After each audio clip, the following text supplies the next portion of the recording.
Путь на север до Кейп-Рейнги нелегкий, оказывается. Я, значит, за полчаса дошел до аэропорта Винвер-Каргил, за 2 часа долетел до Окленда, за полчаса доехал до своей лодки, посмотрел, там все хорошо. Сижу вот в Пайхи, завтракаю, жду автобуса до Кайтая. Это поближе туда, к Кейп-Рейнга, но все равно нам там километров 150. Там в Айсайте вроде бы как женщина может меня довести до Пукинуи. В Пукинуи есть, вечером уже после работы, то 5 часов можно остановиться в Холидей парке и, и как-то на следующий день, видимо, пытаться на попутных добираться до Кейп-Рейнга. На автостоп от Кайтая до Кейп-Рейнга у меня ушло 1,5 дня с ночевкой в Пукинуи в Холидей парке. От мыса Рейнга направо по восточному побережью я ходил пару раз, останавливался там в кемпингах, даже провел один Новый год. Налево от мыса Рейнга по западному побережью, по 90-мильному пляжу, я немножко ходил, но недалеко. Вот сейчас наверстаю упущенное. Вот она, самая северная конечность Новой Зеландии, мыс Рейнга, маяк. Отсюда до Окленда 595 километров.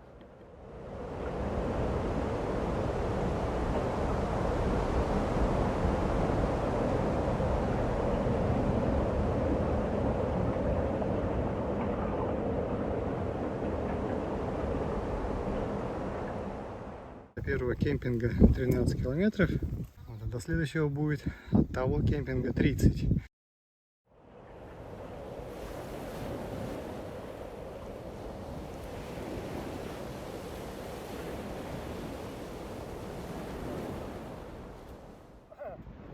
Демонстрация противособачьего антуража.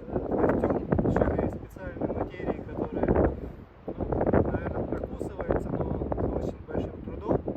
Фактически ножницами она практически не режется, ножом тоже. Перчатки вот очень такие хорошие, мощные. Палочки это так, для ходьбы, для защиты от нападения. Хороший такой охотничий нож. Десяток собак, наверное, все равно справятся. Я думаю, жизнь дороже и можно и поголодать. Говорят, что убили там 30 собак, но все равно они остались. Пока вроде случаев нападения не было, но, как говорится, не хочется быть первым.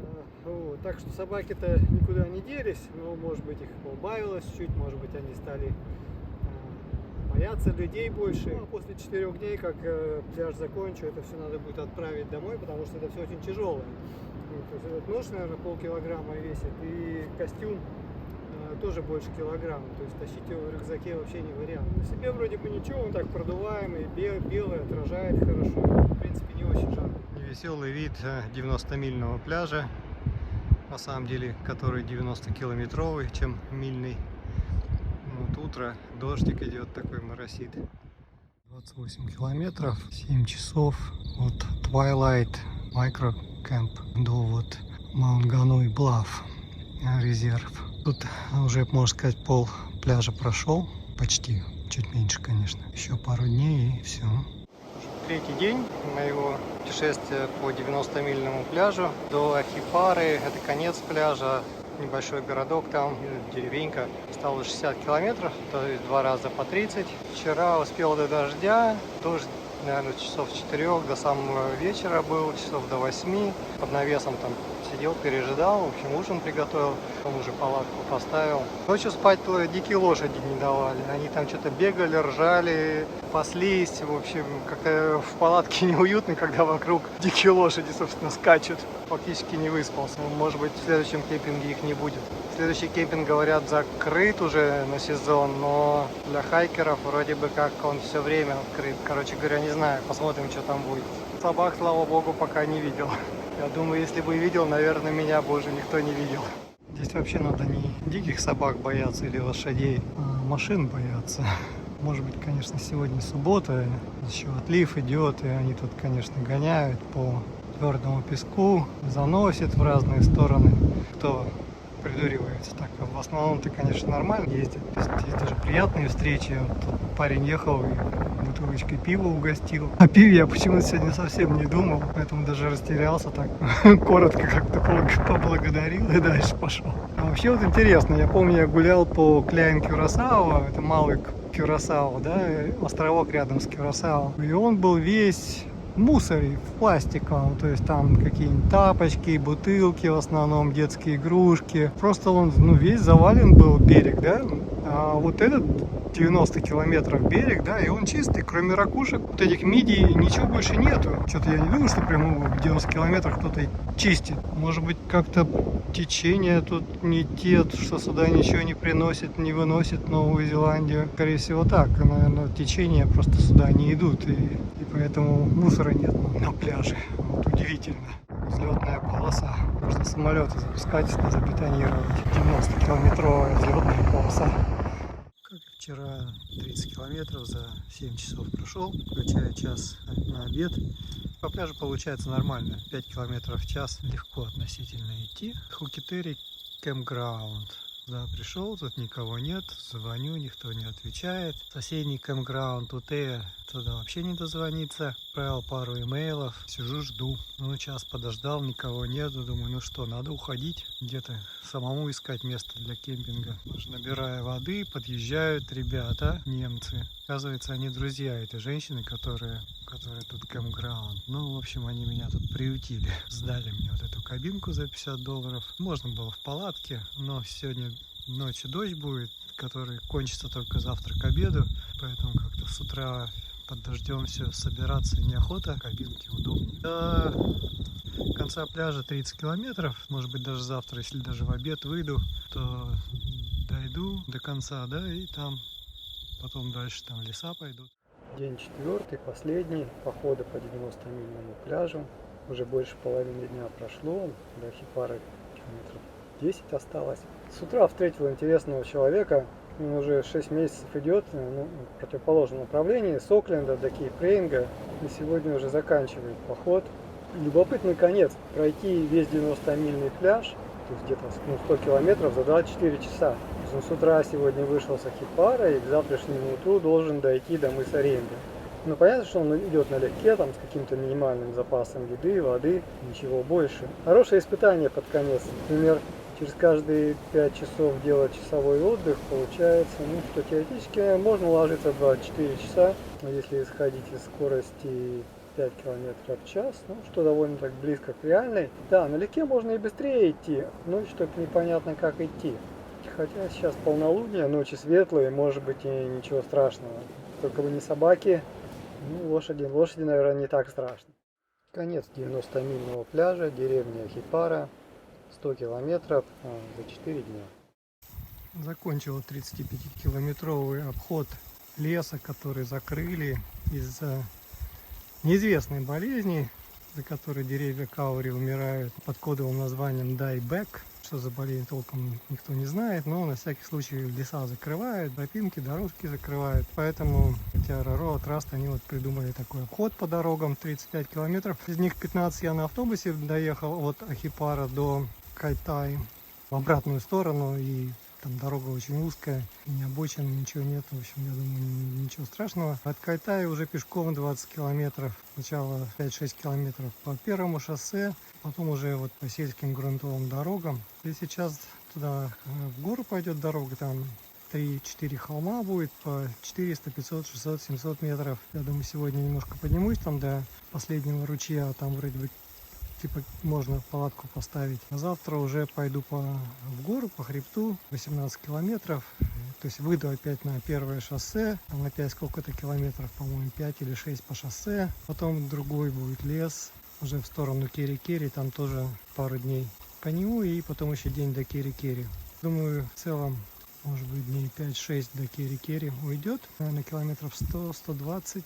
Что такое? Погода очень жаркая, ветра нет из-за циклона тропического. Еще пару дней возле западного побережья будет тусить, потом уже на восточное уйдет. Вроде как почти все из него вылилось. Может, что-то еще выльется на восточном побережье. Тут вроде сильных уже дождей не должно быть. Жарко, но неприятно, конечно, идти. Вот что я нашел у последнего ручья. Какая-то хиповская деревенька, называется Ашока Эко-Вилледж. Там, если туда дальше подняться, какая-то хибара стоит непонятная. Чья-то одежда висит, сушится. И непонятно, можно тут палатку ставить или нет. А место для палатки чуть ниже. Там ручья нет, там просто бак с водой. Вот, там есть раковина. И душ, но ни то, ни другое не работает. А бак полный воды, дождевая вода. Единственное, там нет тени нигде. А сейчас еще 3 часа, еще же такая жара. Хотелось бы, конечно, в тенечке палатку поставить. Но, видимо, вариантов нет, придется туда возвращаться. Кемпинг, то есть тут столик, там раковина, которая не работает. Столик, конечно, классный, но все вот на солнце. А это душ. Душ я приспособил как тень и как укрытие от дождя. То есть там готовить можно, в теньке посидеть. Вообще там так чистенько, можно все разложить, повесить. Там пойти по тропинке туалет, но даже не сортир, а просто дырка такая выкопанная в земле и закрыта крышкой. А по бокам, ну в общем, потом сниму, покажу. О, это туалет. Я так понимаю, там крышку снимаешь и потом ее ставишь на место. Я собирался продемонстрировать установку своей палатки.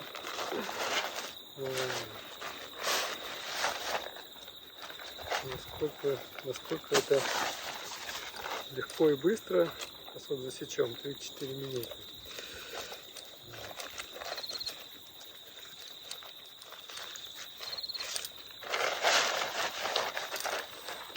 На скорость я еще, конечно, не ставил. Это не сборка, разборка автомата. Мне казалось, что это быстро ставится.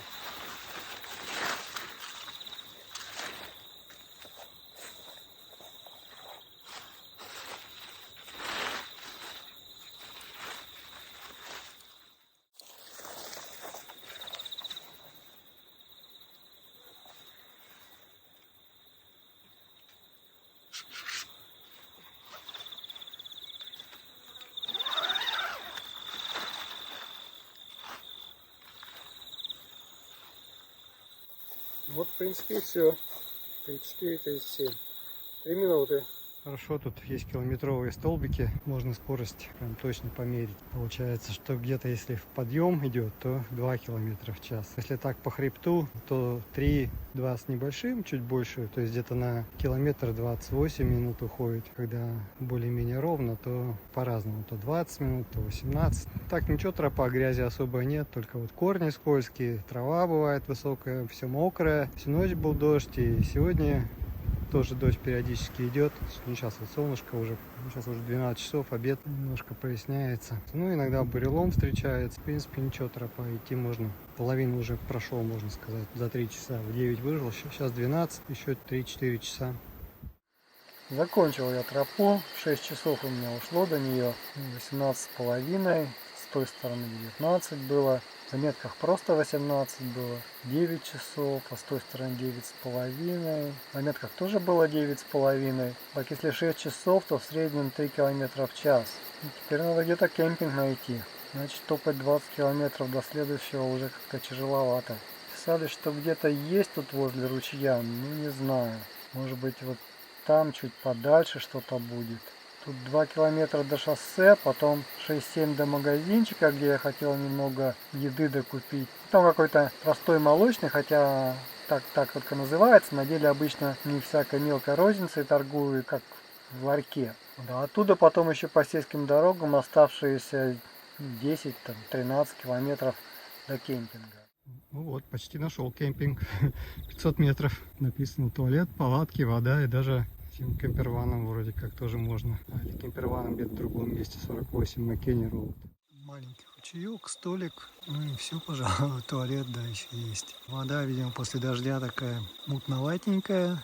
Но вроде как отфильтруешь, ничего. Ничего не удается посушить, что-то дождь постоянно идет. И завтра вроде то же самое будет. Но завтра по дороге можно и под зонтиком идти. Латочку поставил. Белье делает вид, что сушится. Тучки постоянные набегают.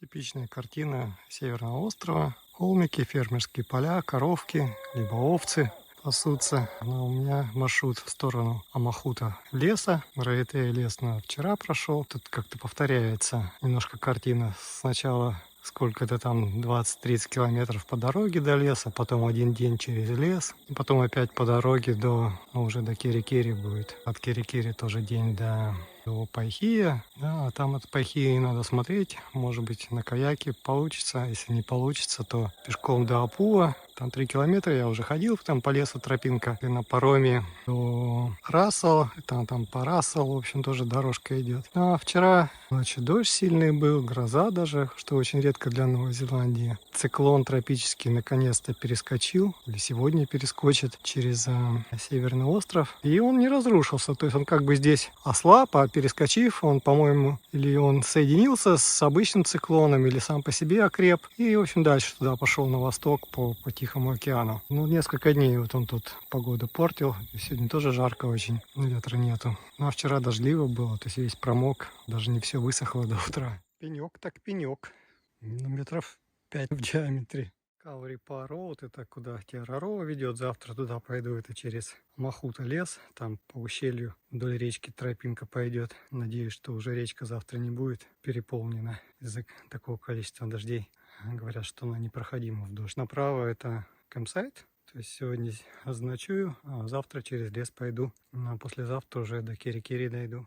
Развилка, вот если пойти направо, тут знак сломан, там Black Ridge или Black Bridge Road, километр через 2, там начнется спуск в ущелье к речке, потом 2 или 3 километра прям по речке нужно идти, потом карабкаться по грязному хребту. В целом 25 километров до кемпсайта. Всю ночь опять шел дождь. Дождь просто не надо ходить по ней, потому что река может разлиться. Это маленькая речка в ущелье, а там еще потом большую надо пересекать. Тоже непонятно, что там с ней происходит. Вот до сих пор еще дождь идет. Можно пойти по Каури-Па Роуд, то есть это будет обход, вроде как по лесу. Вместо 25 километров где-то 33, наверное, получится. Но думаю, в итоге я все равно выиграю. Даже если и направо можно пройти, думаю, по времени это займет примерно столько же, если не больше. Неохота быть мокрым и грязным, как в предыдущем лесе получилось. Пойдем в обход. Нормальные герои всегда идут в обход. Это Факатетерикия ручей. Он потом становится речкой Мангапапа, которая после становится речкой Вайпапа. И вот эту речку Вайпапа нужно переходить. Вот если бы я пошел по ущелью. То есть это вот, считайте, верховья, да. И потом оно разливается до одной речки, потом та речка разливается до другой речки. Черт его знает, насколько они там разливаются. Приятного, я думаю, мало. Показалось восточное побережье, это залив Пангароа. До конца мне еще километров 16 топать до кемпинга. Вот по этой вот дорожке. Хорошая дорожка, гравийная, по лесу идет. Единственное, что то вверх, то вниз, то есть от 100 до 400 метров подъемы, спуски. Нелегко идти, в общем-то. Закончил обходной путь, 32 километра, 7 часов, включая 40 минут на обед. Здесь ночевка в зоне отдыха Пукете. А завтра уже до Кери-Кери дойду. В зоне отдыха из отдыхающих я один. Там поодаль 2 туалета и душ. Холодный, правда, душ. Да, и домик есть, но домик на кодовом замке, и его надо онлайн резервировать.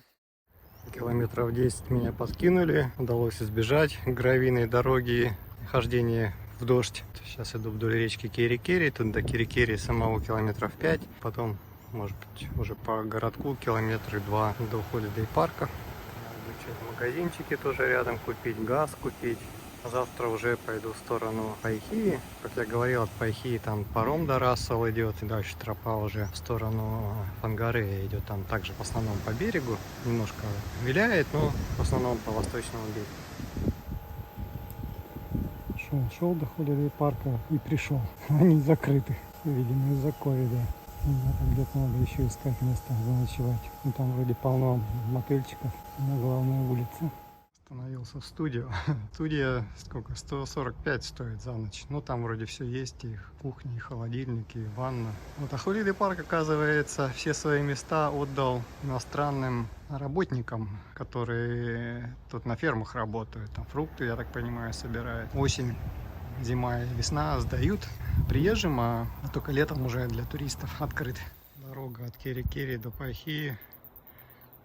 Вот тут по хребту идет, ну где-то через лесоповал проходит. И, в общем, дальше так, может быть, даже по лесу где-то пойдет. Небольшой привал на пути в Пайхию, ну, Вайтанги, там сначала Вайтанги, потом Пайхия. Красота, в общем, не знаю, это не наверное, сосновый тоже лес, это сосны местные. Напоминает мне, конечно, Новосибирскую область, там, деревню Антонова под Алтайским краем, где проводил все лета школьного возраста. Ходил по грибы и ягоды. Конечно, красота. Вот, хвоя, сухо, ни комаров, ни мошки нету. В общем, сплошное удовольствие. Пикничок. Даже банка пива со вчерашнего вечера осталась тут. Ну так, сыр, помидорчики, огурчики, фрукты, крекеры, банка тюны. Полчаса, может быть, час посидеть и дальше. Ветерок, погодка хорошая, ну так, солнечно, в общем-то, облачка небольшие. Восточное побережье, Bay of Islands. Отсюда виден мост между Вайтанги и Пайхия. Слева это Вайтанги, там где договор с Маори подписывали англичане. Ну а справа уже Пайхия. Туда, если дальше по берегу вдоль залива пройти, там Апуа будет. Туда 5,5 лет назад я первый раз пришел на яхте. Вон оттуда вход в залив, островов. Я как с Тонга шел, дней 10 у меня, наверное, ушло с Тонга. Больше недели. Потом на якорь, туда в Апуа пошел, там приход оформлял. Задержался за завтраком на паром, до Рассела не успел еще. Сейчас час ждать не хочется следующего парома. Спросил насчет каяков. Оказывается, можно за $200 взять каяк, но говорят, что нужно прилив, в общем, идти на каяке, а до прилива еще несколько часов ждать. Потом 19 километров там до кемпинга, вроде как уже поздновато прихожу. Ну и $200 тоже так, ну, в принципе, можно было, конечно. Короче, решил пройтись старым путем. Тут есть пешеходная тропинка до Апуа, а там также паром в сторону до Океата. Это не совсем Рассел, примерно в ту же сторону, и потом пешком до кемпинга. По расстоянию это то же самое, наверное, около 30 километров. По времени вроде успеваю тогда. Сегодня с утра сплошные обломы. На паром опоздал, а тут тропу закрыли. Теперь на следующий паром опять опаздываю, потому что возвращаться минут 20, наверное. А до парома всего 10 минут осталось. Паромы, оказывается, часто ходят каждые 20 минут. То есть хорошо, хоть парома ждать не пришлось.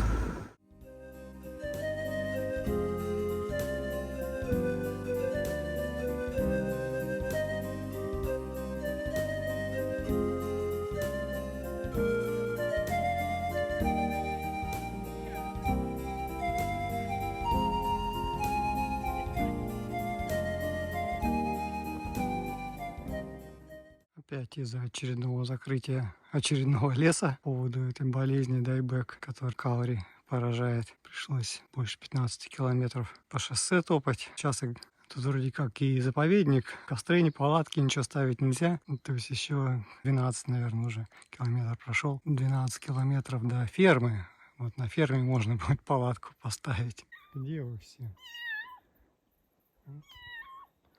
Котята.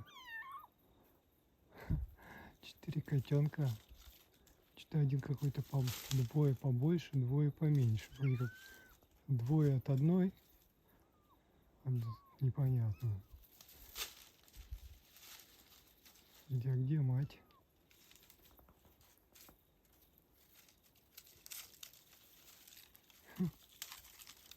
Может, конечно, тут ферма не так далеко уже осталось до фермы. Ну, иди сюда, иди, не бойся. Иди. Такие вот объявления вешают для нас, туристов, где остановиться. На полдня опять по дороге шел, километров, наверное, больше 15, 3 часа с 9 до, уже второй час пошел. Пообедал, сейчас скоро сверну с дороги, будет тропа через, опять же, Елена Ридж, то есть хребет Елены, километров, наверное, 12, что ли. И там где-то можно в частном, не то чтобы в кемпинге, но кто-то в общем, из землевладельцев там поставив, вроде как в заметках пишет, бак с водой, и можно там поставить палатку. Но завтра опять по дороге 18 километров обход очередного леса, который опять же закрыли по той же причине. Я неправильно сказал, 12, 9 километров. Кемпинг там вроде бы на 1,5 километра ближе, перед дорогой. До Фананаки написано 23, но, по-моему, там вот как раз и закрыт лес в том месте. Симпатичные холмы, домик на горе, собственность Web Brothers.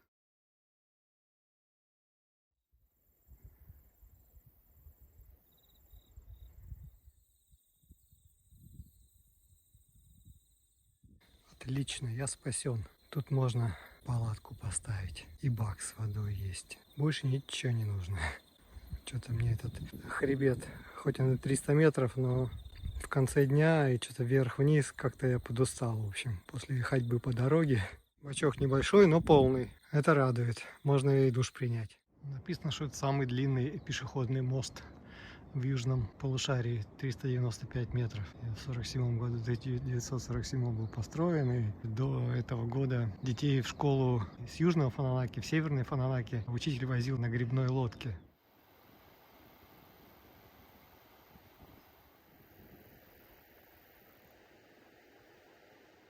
Приятная 5-километровая прогулка вдоль восточного побережья в районе Фананаки, Фананаки Walkway, после каких-то бесконечных дорог.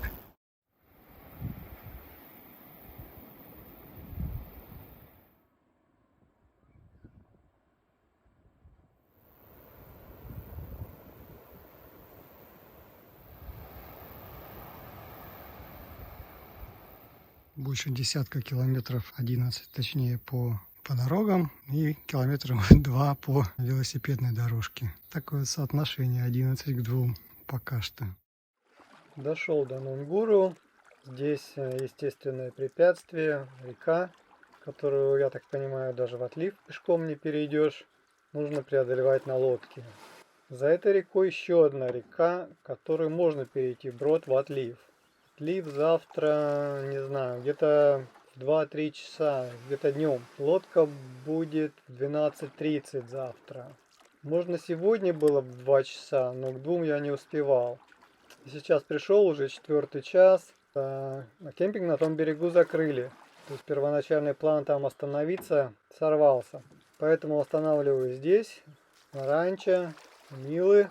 Вот, а завтра уже на ту сторону и дальше в сторону Вхангарей Хедс. Там где-то еще одна остановка должна быть. Ну, думаю, до темна успею. Там километров где-то 25, наверное, идти.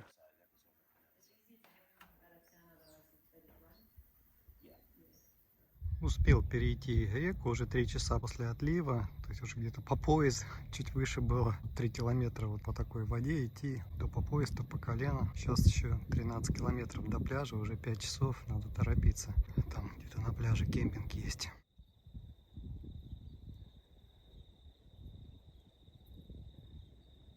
Холмик поднялся.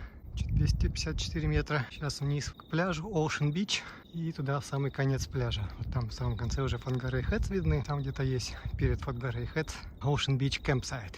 Короче, туда надо успеть до темноты. Уже 7 час, солнце уже к закату идет, поэтому побежал. Jaggers Camp — это кемпсайт, наверное, посередине Ocean Beach. То есть я вчера до Ocean Beach Campsite не дошел в самом конце, да, потому что уже совсем темнело. Остановился в Jaggers. Он по donations, я им $10 оставил. Вот вообще, конечно, крутой веб-сайт, в смысле, кемпсайт.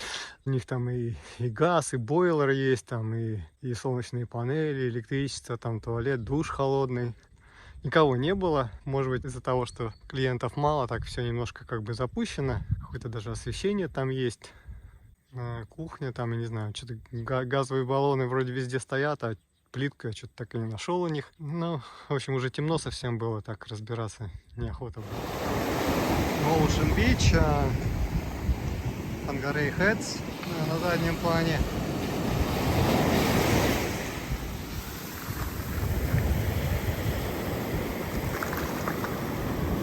Вода теплая, как в тропиках. Градусов 26, наверное. Это вид с полпути на Вхангарей Хедс, на Ocean Beach.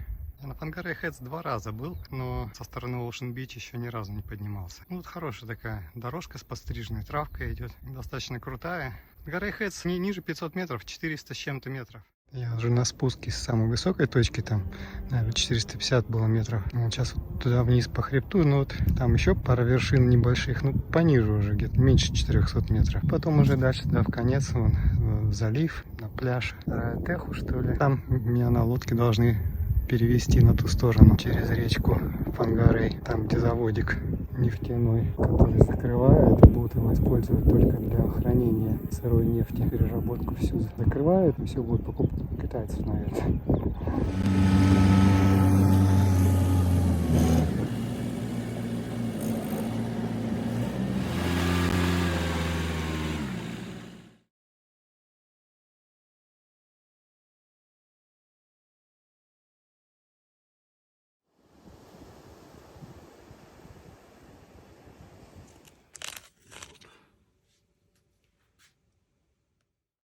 Река Вайпу, це вже Брімбея, перед Вайпу Куф. Мой знакомый Владимир, у которого я останавливался прошлой ночью, сказал, что ее можно в отлив перейти.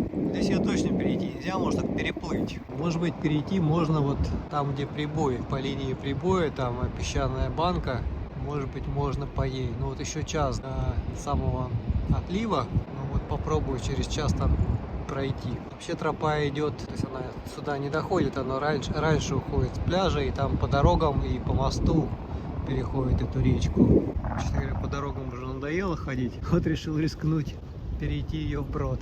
Это вид Скалин Роуд на пути от Вайпу Куф до Мангавай Хедс. Это все еще Римбей.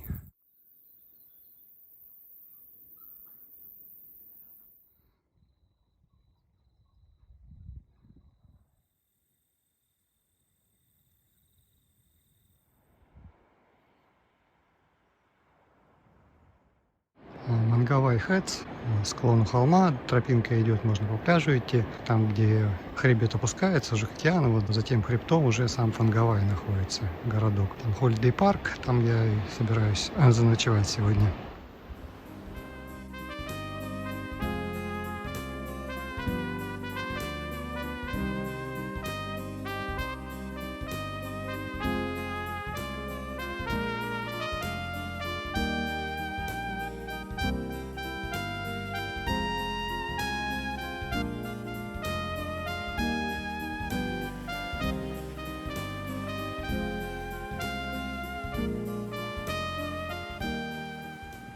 Тропа идет там по холму. Что-то неохота было после обеда карабкаться на холм. Вот решил проверить, можно ли пройти по берегу. Ну, пока не знаю, какие камни, там может вода будет. Пойду посмотрю, отлив идет.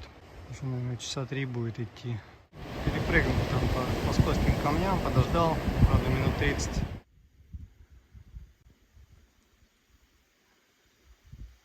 Сегодня тропа идет по фермерским полям и холмам. В сторону Матакана Вэлли и потом Дом Вэлли. Холмы примерно такие же, как Фангарей Хедс, то есть где-то порядка 500 метров, но не выше. Пасмурно, теплый сектор, влажность высокая, жарко. К вечеру, может быть, даже в обед дождь будет уже. Ночью, возможно, даже завтра будет дождь. Там уже холодный фронт пройдет. Потом вроде до конца недели опять хорошая погода. До Окленда осталось, если сегодня не считая, то 100 километров. 4 дня пути. Это вот с трехкратным увеличением вид с горы Тамахунга. Интересно по карте посмотреть, что это за заливы. Ну, где-то это уже прям недалеко от Окленда. Первый Амаха-Бэй, потом Фангато-Харбор, а там еще дальше Литл Амаха-Бэй.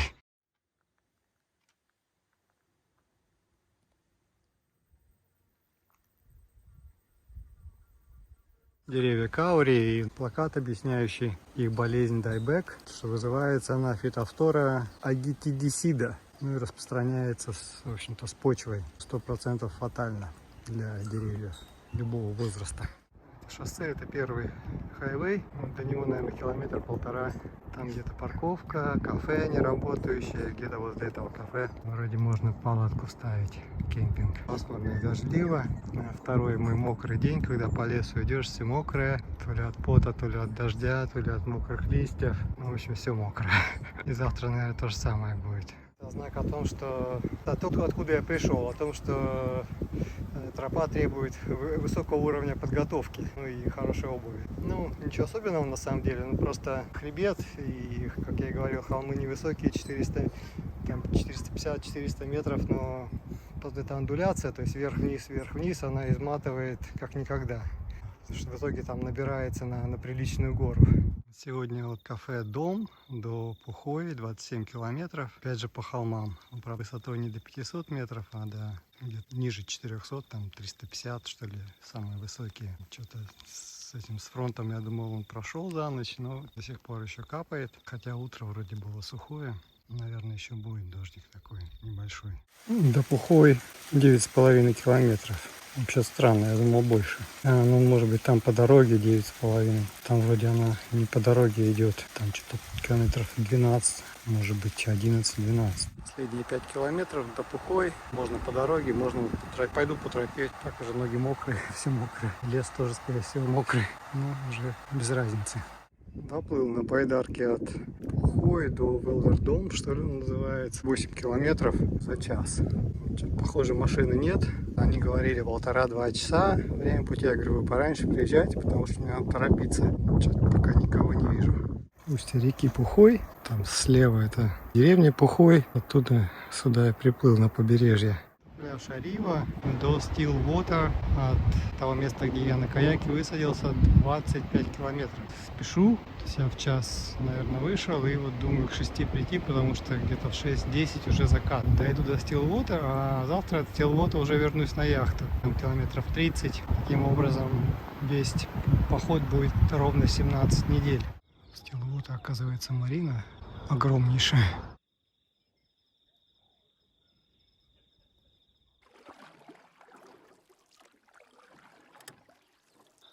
Не удалось пересечь речку. Отлив в 6 утра. В 6 темно было, но только-только начинало светать. В 6 я вышел, вот в 6:40 дошел до переправы. Видимо, уже поздно было. Уже по пояс, а дальше еще глубже. Короче, не судьба. Придется теперь идти в обход куда-то туда и там переходить. Там воды поменьше должно быть, но это далековато. Да, ну тут тоже, прямо скажем, не мелко. Тут перешел, конечно, но по пояс глубина, а прилив только начинается. То есть я не знаю, как тут можно перейти в полный прилив. Еще 2 метра, это тут не перейдешь. То есть все эти заметки, это все какая-то фигня. Это Тор-Бэй, следующий после Лонг-Бэй. Лонг-Бэй позавтракал в китайской кафешке маффином, кофе и фруктами. А следующий будет Браунс-Бэй. Но оттуда 2 маршрута, то есть можно идти по городу прямо до яхты, там, с небольшим паромом. А можно идти также по тропе до Норс-Шор, там на 2 паромах. То есть сначала в центр переехать, а потом из центра в Вест-Харбор. Вот я, наверное, все-таки по тропе пойду. Также вдоль берега будет идти, вдоль всех пляжей. Да, по поводу пересечения Акура-Рива, пока я там переобувался, подошла женщина и подтвердила мои опасения. Она сказала, что она не раз видела, как люди переходили вброд, и им вода по шею доходила. То есть они фактически плыли, уж не знаю, где они рюкзаки на голове держали, что ли. Тайорахи, крик, ручеек так называется, который здесь впадает. Майранги-Бэй. Парк Кеннеди, Кастер-Бэй, тоже Милфорд. Тут вот такая марина есть, оказывается. Это Капуна. Полный прилив, поэтому все вот такие обрывы приходится по дороге обходить. Ну, почти все 35 километров вот в таком режиме. Немного по пляжу, потом по дороге в горку обходишь этот мыс, потом спускаешься снова на пляж. Вот это все еще Такапуна. Пляж Такапуны. А следующий уже будет Девонпорт. Оттуда паром в Окленд-CBD. И следующий паром в Вест-Харбор. Narrow Neck Beach. Челтенхэм Бич. Норс Хедс.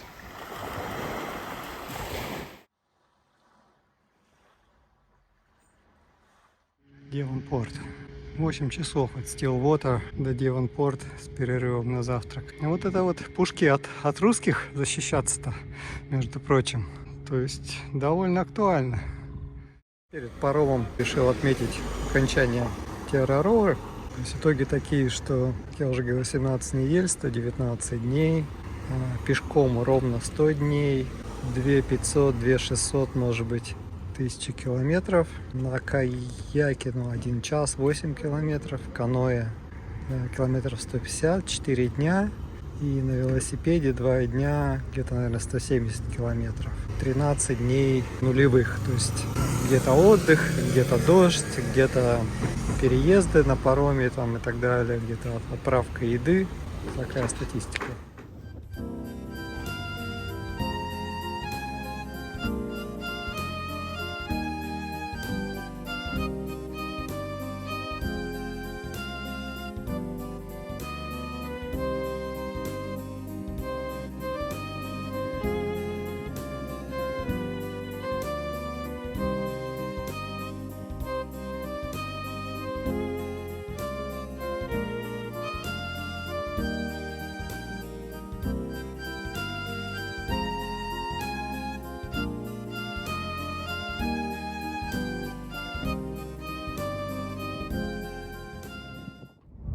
Берут на плаву. Это радует. Вот, я и думал, значит, по горячим следам хотел пройтись, что пригодилось, что не пригодилось, что как работало.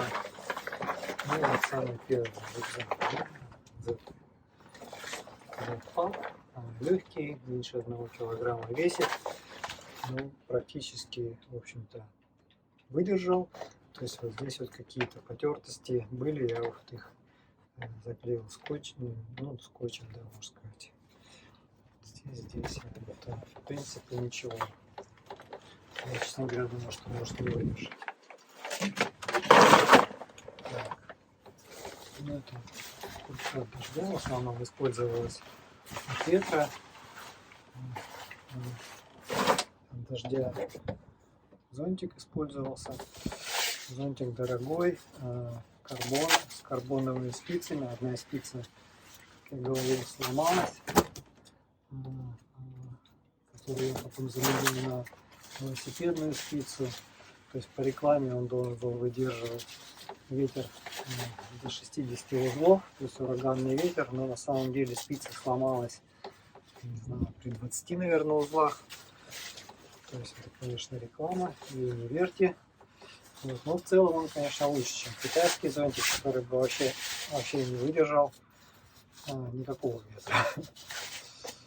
Ну вот тут по порядку. Тут сетка от комаров, мошки, тоже штука полезная, зря не бывает. Это вот штаны от дождя непромокаемые, просто внизу на молнии, то есть можно их одевать прям поверх ботинок, не снимая. То есть если дождь пошел, быстро одел, дождь кончился, быстро снял.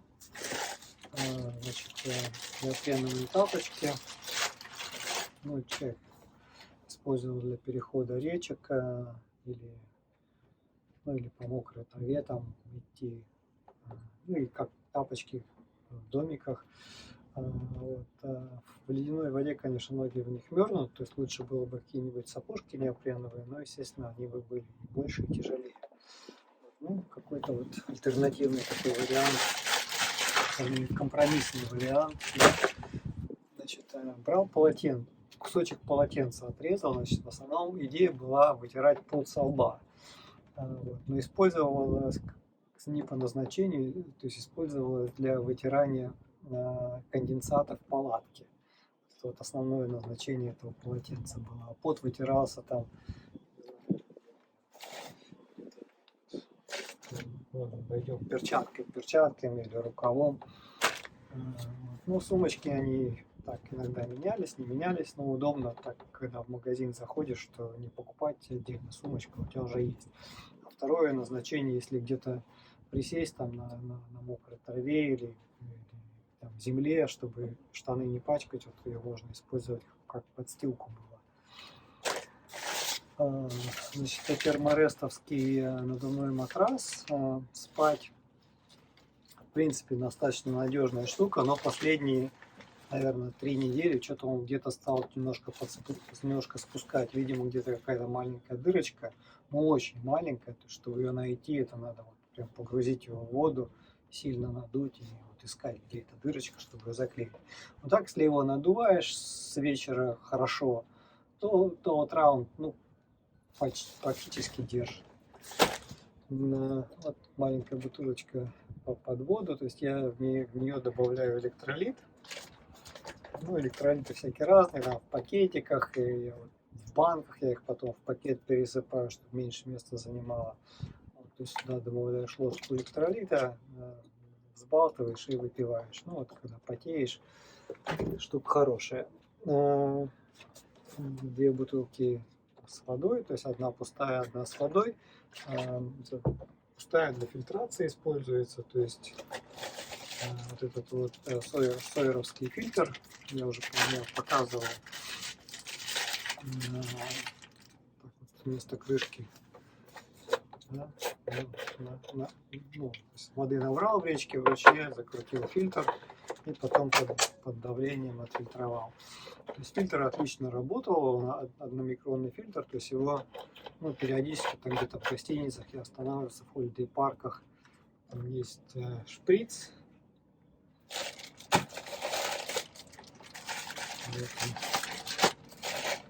То есть его периодически нужно как бы промывать в обратную сторону, чтобы если он засоряется, у него поток уменьшается тогда. Вот так набрал водички и его можно промыть.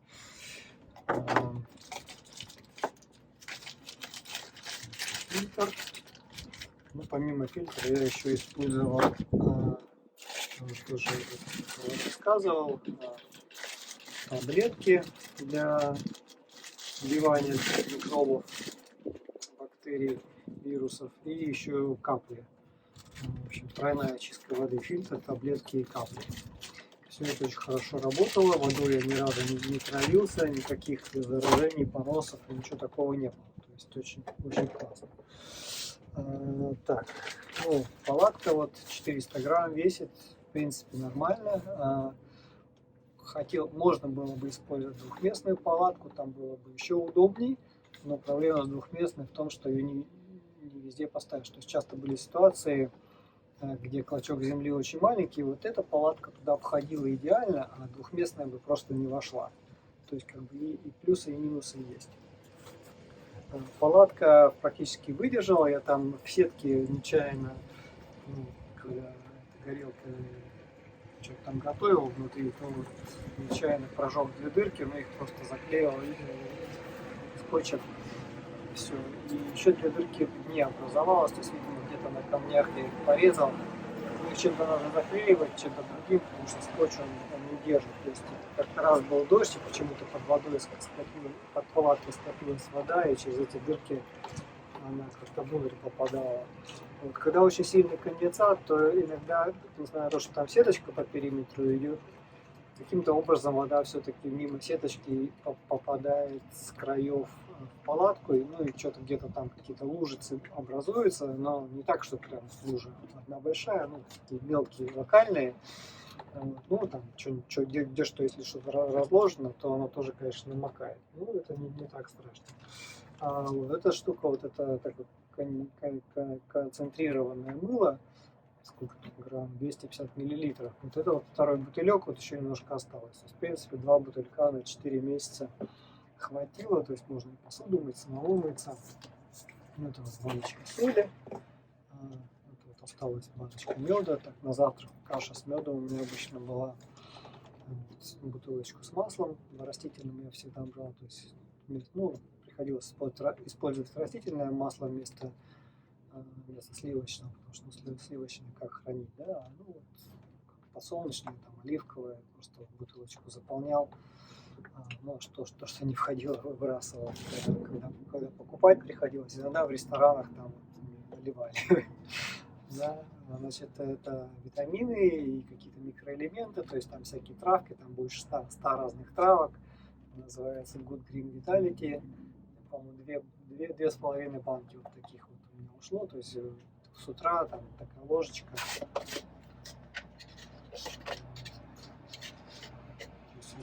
на стакан воды там 250-300 миллилитров с утра выпиваешь, очень хорошо для витаминов. Витамины тоже пил, это чаи курил с чаями, то есть все это, да, туалетная принадлежность, щетка, там, нитка для чистки зубов, бритва и зубная паста.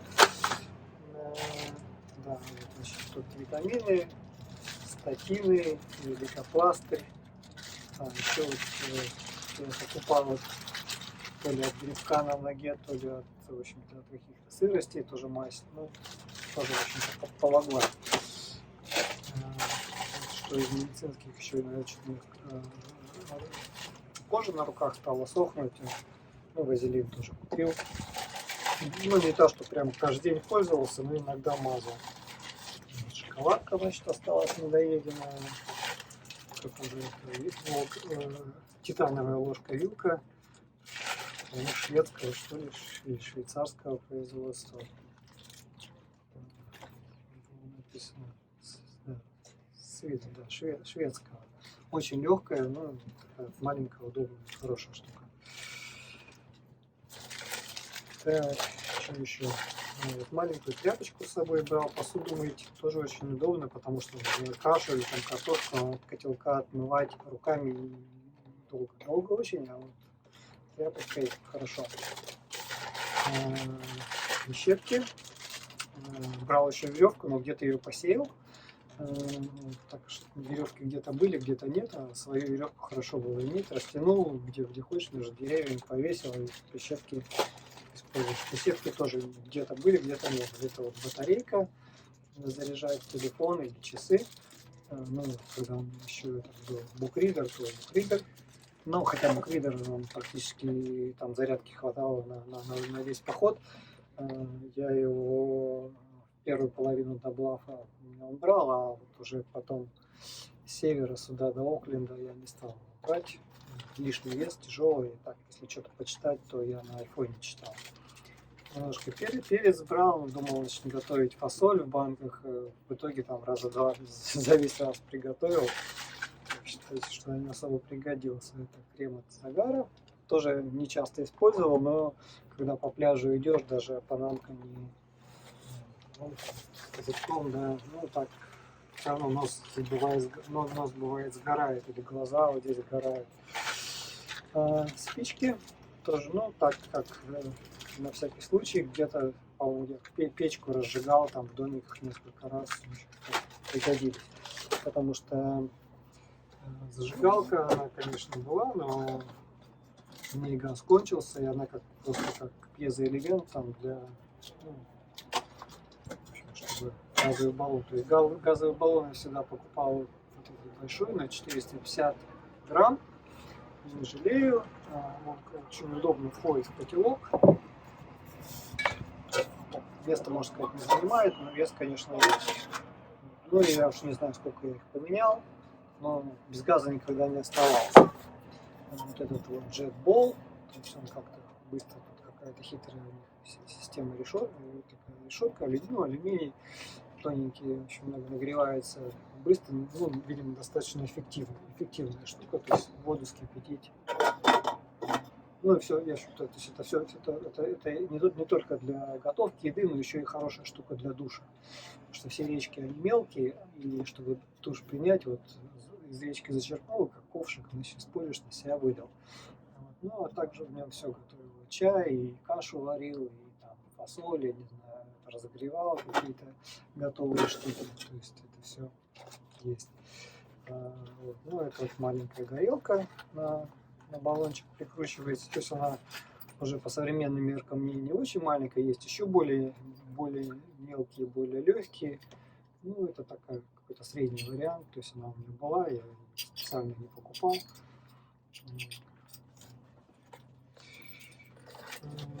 Вот. Так.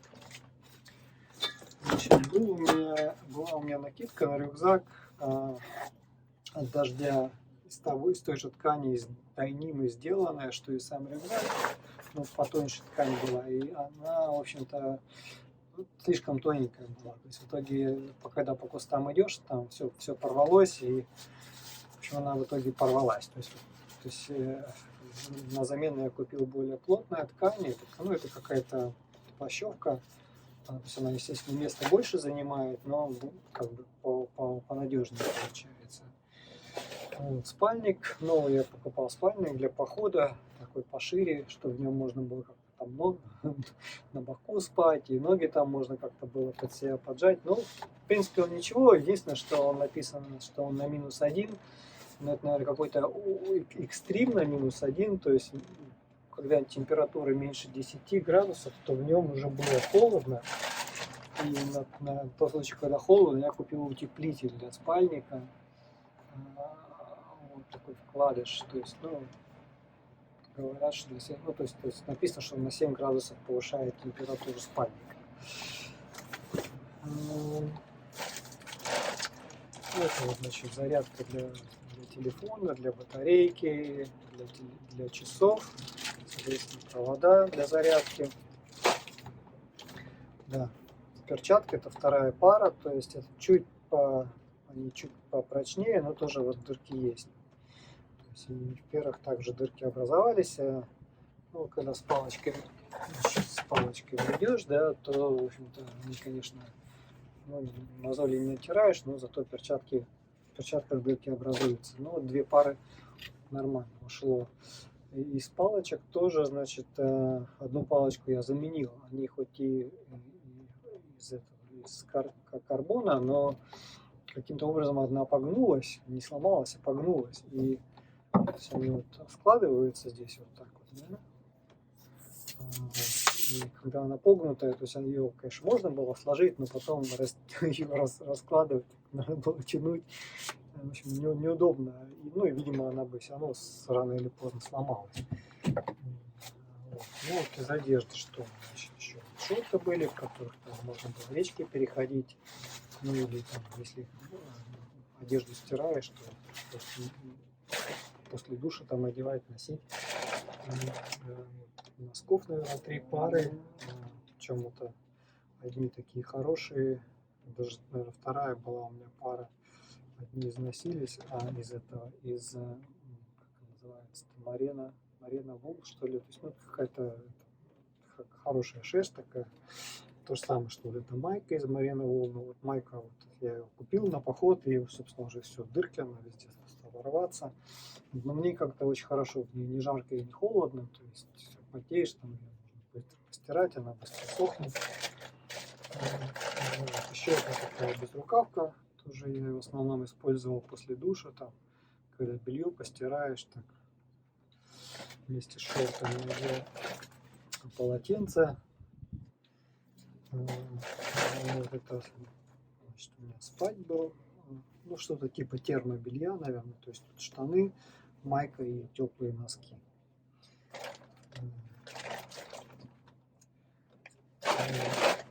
Вот еще у меня была вот такая флиска. Тоже хорошо штука, когда было прохладно, то есть одевать вместе с курткой, можно даже одевать было, когда совсем холодно. Я периодически покупал рулоны бумажных полотенец, то есть их используешь вместо туалетной бумаги. Ну, очень, да, у меня еще был бутылек со спиртом, я его буквально день назад тоже забыл в гостинице. То есть покупал бутылку спирта, наверное, раз или, может быть, два, заполнял. Ну, бутылек, наверное, может, грамм 300-400, ну, чуть побольше этого. Вот. Ну и когда, ну, по-моему, такого, по-моему, было раз или два, что не было возможности принять душ, то можно вот спиртом, значит, салфетки намочить и просто протереть себя. Да,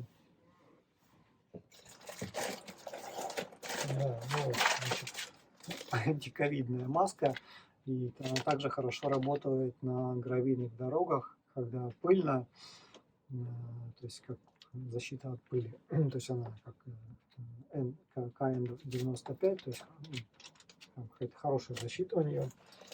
Вот. Ну, собственно, штатив, на котором телефон стоит, но редко им пользовался, но удобная штука, то есть не надо голову ломать, куда поставить телефон для съемок. Вот. Этот я только использовал для 90-мильного пляжа, то есть тут я уже показывал перчатки, такие, ну, серьезные перчатки, да? Сам этот костюм, который я шил из ткани, который не режется, не кусается, в общем, ну, это против собак, да, я делал. И такой вот хороший охотничий ножик. Ну, на случай нападения, чтобы как-то можно было себя защитить. Ну, не пригодилось, слава богу. Вот. То есть это я с собой не таскал, а когда пляж прошел, то есть я этот пакет отправил себе посылкой, потому что все это весит, ну, наверное, больше 2 килограмм. Я думаю, килограмма 3, наверное, все это весит. Тяжелая штука, то есть с собой таскать не вариант. И, наверное, все. То есть вот эти вот штаны тоже вторая пара.